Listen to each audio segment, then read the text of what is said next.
Giuseppe's Garage. My name is Giuseppe. We have here a 1972 Porsche 914.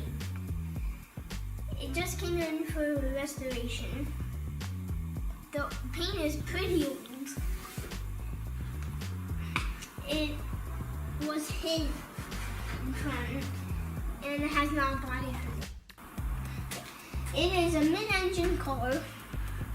That means that the engine's in the middle. And it has two trunks, one behind the engine, one in front. And it has rear aluminum wheels, and it has a cool remover top. The gentleman who owns this car, he bought it in 1981.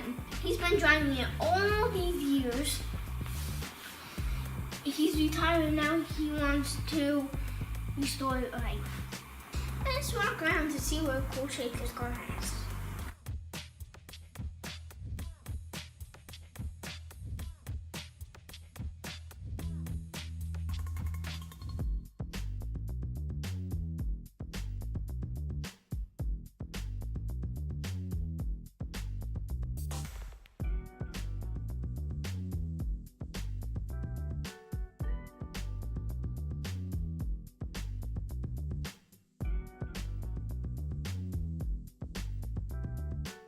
This car was made in Germany. Even though it's a Porsche, they sold these cars in the Volkswagen dealer because it has Volkswagen parts on it.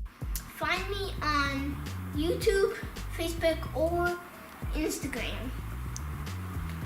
Type in Giuseppe's Garage.